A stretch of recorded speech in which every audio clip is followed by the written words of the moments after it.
Hello, everyone, and welcome to the Blame It on Fidel episode of CultureCast.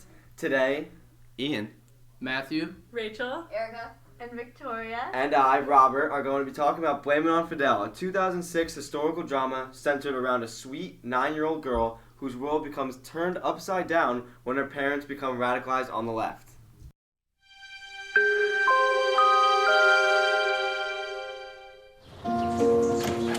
Anna, les devoirs. Moi, c'est Anna, j'ai 9 ans. Chat! François, arrête, tu vas me salir. Avant, avec mes parents et mon petit frère, on habitait une belle maison. Debout. Maman, pourquoi papa il va plus à son bureau? Et depuis que la sœur de papa est arrivée, tout a changé. Tes parents, ils m'ont dit qu'ils pouvaient plus me payer. Mais moi, je sais pourquoi ils me renvoient. Ils sont devenus communistes. Déjà, on a déménagé, en plus papa s'est laissé pousser la barbe, et maintenant, il y a des gens que j'ai jamais vus qui restent chez nous tous les soirs. Ses parents sont devenus des pique-niques hippies. Ils ont plus leur belle maison, ils sont dans un tout petit appartement avec plein de monde partout. Fais-nous confiance. Oui, mais vous dites aussi que Blanche-Neige et Mickey, c'est fasciste. Vite, il y a un policier! Avec François, on n'y comprend rien. Mais alors, il y a personne qui sait les choses pour dessus. Pourquoi l'esprit de groupe? imagine que les richesses du monde sont toutes dans une orange. C'est qui les communistes, bonne maman? Nous, ton père, ta mère, nous sommes pour le partage. Arrête de faire celle qui ne comprend pas. et réfléchis à ce que je t'ai dit. J'ai rien à réfléchir! Anna, calme-toi! Je veux retourner au catéchisme! Je veux retourner dans la maison! Je veux que Philomena revienne! Mais tu crois quoi? T'es la seule à vouloir? On mangeait des choses normales, on avait un jardin! Ça y est? Je te déteste! Je te déteste! Je te déteste! Je peux s'arrêter maintenant? Tu as compris qu'on est là pour toi, pour ton avenir? Pour moi? Tes parents, ils sont devenus fous. Allende, il est comme Fidel, ils sont tous fous. Et alors? C'est la faute à Fidel. The director of Blame It on Fidel, Julia Garvas, came from a movie background. Both of her parents were in the movie industry. Originally, she thought she wanted to become a lawyer, so she was in law school. But when she was in law school, she found a book named Blame It on Fidel, which was an Italian book, and she decided to take a third of that book and make a movie inspired out of it. A lot of her other inspiration came from a movie called Missing, which her father was the producer of. Blame It on Fidel takes place in France in the early 1970s. At this time in history, there were a lot of communist movements arising that were conflicting with the people that were in power in France at the time. The people in power tried to put an end to communist movements because there was a lot of wealthy people in France that didn't want their wealth to be equally distributed as communism encourages. So at the beginning of the movie, Anna's family was extremely wealthy until Anna's father's sister came to France from Spain. Fernando's sister was struggling a lot financially, which led him to start believing in the ideas of communism because he felt it would be more fair to share the wealth among everyone instead of having people that were wealthier than others. His change in ideas spread to the whole family, and then that soon led to a complete change in the lifestyle for the whole family. Yeah, you could really see that lifestyle through the eyes of the narrator, the little girl, because through the camera angles, you can really tell that the movie is focused on her. Yeah, this film is narrated by Anna, so the audience can see through her perspective and can see through the life of a child whose whole life is being turned around because of her parents' beliefs. Anna's family goes from being used to a really rich lifestyle to adjusting to a poor lifestyle very quickly. Aside from just the changes in their ideas and their values as a family, each individual member of the family goes through their own transformation. Yeah, basically her whole life is turned upside down because of her parents' decision to drastically change their lifestyle. For example, she's pulled out of her Catholic school, and then they put her into public school, they move her into a smaller house. She has to deal with her parents starting to give attention to other things, and obviously that would be really hard for any 9-year-old girl who thinks whatever she's living right then and there is her established life. So you can see this by the way the movie is shot. Yeah, that was a big thing for me. The clever use of cameras 1 and 2 positioning on the girl really let us see the film through her eyes. The way the director and the film crew filmed this did a great job of keeping us as the audience viewed solely through our narrator and through the eyes of the child. We had a lot of rack focuses as we would shift her visual focus from one thing to the next and it kept a neutral, non-judgmental view of the political debate raging on Paris's streets and entering into her life. Well, yeah, that was actually really important because it's really important to understand the historical context that the film is set. To truly understand, the trauma and the depth and the thought process of all the characters. The setting is in Paris from 1970 to 1971, during the midst of political upheaval. Anna, the protagonist, her father, Fernando, has just rescued his sister from Spain at the start of the movie. Racked with guilt at the treatment of his people, he radicalizes and becomes a communist. Quitting his job to aid in the communist government, his family must accept their decline in poverty and the change of life that it brings. Yeah, you can really see the emotion portrayed by each character throughout the film. That's probably because the director, Julie Gavras, was very involved in the background and the meaning behind it, through her personal life. Yeah, this was actually a bit of a personal story for the director of the film, Julia Gavras, who had leftist feelings, and I felt that those leftist feelings and opinions were sympathized with in the film. You think so? Because I think the director showed a pretty even balance of the two. Because, first, the housemaid was strongly against communists, calling them barbados and barbarians. Yeah, I think you can make that point. But the motive of the nuns in this school, those scenes really show the problem with rigid authority and the unquestionable opinions of a capitalistic, authoritarian, totalitarian society.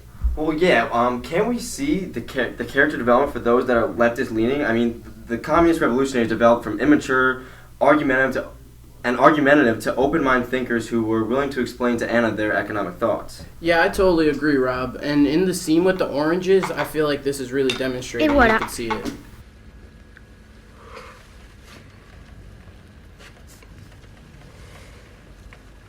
Vous êtes des Barboudos? Qu'est-ce que t'en sais, toi, de Barbudos? Les Barboudos sont des communistes qui veulent la guerre nucléaire. Et ma grand-mère, elle dit que les communistes, ils veulent prendre notre argent et nos maisons. Je comprends pourquoi Fernando l'appelle la Pequeña Momia. Regarde, je vais te montrer quelque chose. Imagine que les richesses du monde sont toutes dans une orange. Alors il y a ceux qui veulent garder l'orange pour être tout seul, qui l'ont bien épluché tout ça. Et il y a ceux qui la divisent en parts égales pour la partager. Et nous, ton père, ta mère, nous sommes pour le partage. Et les Barbudos aussi. Goûte.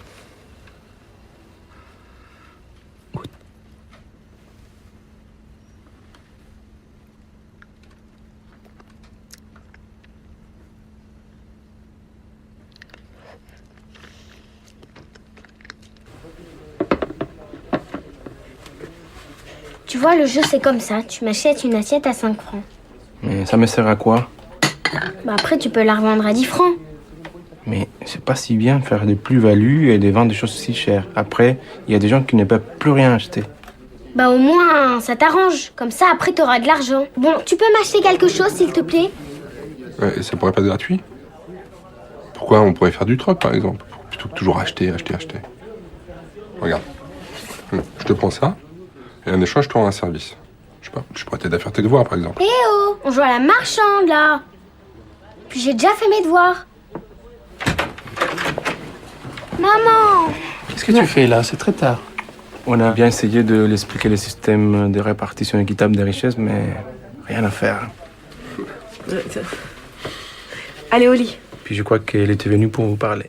As you can see, symbolism is prevalent throughout the film, the orange being the most spelled out example. Another example is the nannies. Wait, they represent the communists, right? The nannies? Oh, no, wait, do they? I forget. You know, I found that kind of interesting. I felt the nannies represented the uprooted lifestyle of Anna as a whole. I think it's kind of impossible to blanket call Anna's maids as a representative of either communism or capitalism because of the Cuban nanny, and then followed by the wide, very diverse range of nannies that she followed with after. I'd argue that these nannies are kind of symbolic of a communist lifestyle that showcases a sort of loose, unstructured nature of group solidarity. Okay, yeah, and I think this term communist, it was a pivotal lesson for Anna, because it means to have a single unit of agreement. And the concept that Anna considers and debates and showing marked maturity of her age at the times the level of maturity was way older than she really was. It was almost like she was a adult. And it's kind of ironic when you think about how hard she worked simply to explain the concepts that were now dictating her life.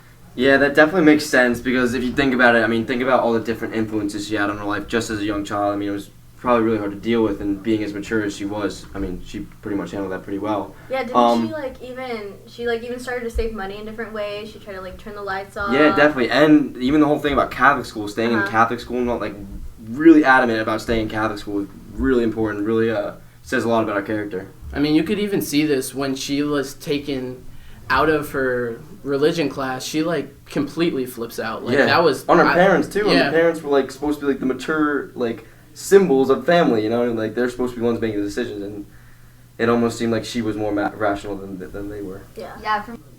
Yeah, I think that rationality can be seen at many different points throughout the film. I thought it was really brave of Anna when she openly questions group solidarity versus sheep train of thought thinking, and she's willing to call her parents and test her theories, which is remarkably intelligent and mature for a 9-year-old child. I'm speaking, of course, of the nun scene where everyone's raising their hand for a question incorrectly that she knows the correct answer to, and she joins in with the herd raising her hand even though she knows the answer is wrong. She tried group solidarity and finds the flaw in the logic that when everyone is wrong and everyone agrees to it anyway, even if they know the correct answer, that society is moving towards a more negative path. When she calls her father, who's now fully communist, 3/4 through the movie in Act 3 on this, he didn't really have a good answer to the difference in how to distinguish what was sheep behavior versus what was truly quote-unquote group solidarity. And it's so ironic because, I mean, it's this little 9-year-old girl being raised by her parents, and the whole movie it seems like the parents are the ones being irrational, and they even do so much as to take their own daughter to a protest, which gets completely out of hand, and she gets separated from her parents, and I think that's actually something really important to show. Yeah, during that protest, the one thing that really stood out to me was when she was walking through the crowd, she almost knew that she wasn't supposed to be there. She even got so angry as to elbow some guy in the chest. She knew that her parents shouldn't have taken her there, even though she was 9 years old. Yeah, I think we should take a look at that scene. Yeah, for me that scene really captured the essence of physical trauma in the film and made the political movement that Anna's parents were now a part of, personal, and it really affected the safety of the family. Yeah, one of the most negative things about communism is that people tend to take communism too far and risk too much in order to preserve the ideology that they're going for. Yeah, no normal parent would want to bring their child to a protest and have them get gassed or stomped on. That just doesn't make sense. Yeah, no, I totally agree with that.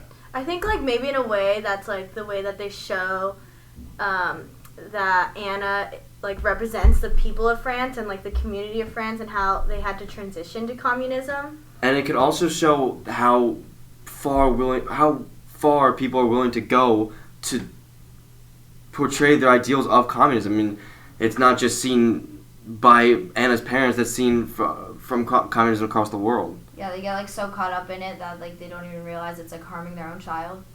I think that's what the movie was kind of trying to show too, that there's good and there's bad to how ideas. Yeah, how persistent they were with their belief. They were 100% behind their belief, but then again, they were doing stuff that was really bad for their family and other people would see as too extreme. Well, if the ultimate metaphor in the film is how Anna is a representative of France as a whole, you can see how, yes, the progress was good and being open to the idea of new ideas was overall a positive thing. But rash decision-making is beneficial for no one. And that, I think, is the culmination of the protest scene and how lost and scared she was when she was actually being gassed. All right, that pretty much wraps up our analysis of the movie. Do you guys want to share your final thoughts about the movie, what you thought of it, opinions, comments, concerns, anything? Overall, I thought this movie was incredibly interesting and is of incredible value to what was going on at the time in France and communism as a whole. There were so many little things that just showed how big of an impact communism can have on everyone in the country. I think it's really weird though how also it really ties into what we're talking about in class. Definitely. Mr. Mel, I highly recommend you put this movie in your class. I think it'd be a great idea. It touches even a little bit of things on feminism, about abortion, all that stuff. And I think it'd be a great idea to put it in your class. I'm not telling you how to teach, but just think it'd be a good idea. Going off what Rob said, the specifics in the film are excellent. I'm real big on the cinematography and how envisioned and invoked the audience was through the eyes of the 9-year-old girl who gave a stellar performance throughout the film. Her acting was spot on and at sometimes overshadowing her adult counterparts. And she was adorable. Yeah, for being only 9, like, they had her ask so many questions and, like, just be so interested in what was happening. It really, like, shows you what was going on at the time, like, what communism was, like, doing. And it was her debut film, right? It was like that was like her first film ever. It was. So overall, if you had to give this film a rating out of 10, what would it be, guys? 12. 12. I would honestly give it an 8. I mean, it's in French, you know, it's hard to follow along. It's got English subtitles and stuff, but for a foreign film, it's definitely up there in my top 3. I think why it was good is just she was so young, you could really feel for her. Everyone remembers like that age where they were like 10 and just not really completely understanding the world, but knowing it enough where like you know what's going on, and when something is changing, you know that it's not right. And like throughout the whole film, you just feel for her and you feel what's going on. Just like the film wasn't black or white, it was tons of shades of gray, and you see that throughout the whole thing. It was just excellent. I really liked it. Rating, what do you give a rating? Rating, I definitely have to say 9 out of 10. It was a great movie. Alright, cool. Does that wrap it up? Right, Is that it? wrap it up. Thank Signing you. off. Alright guys, thank you very much. Thank you for listening. It's a pleasure.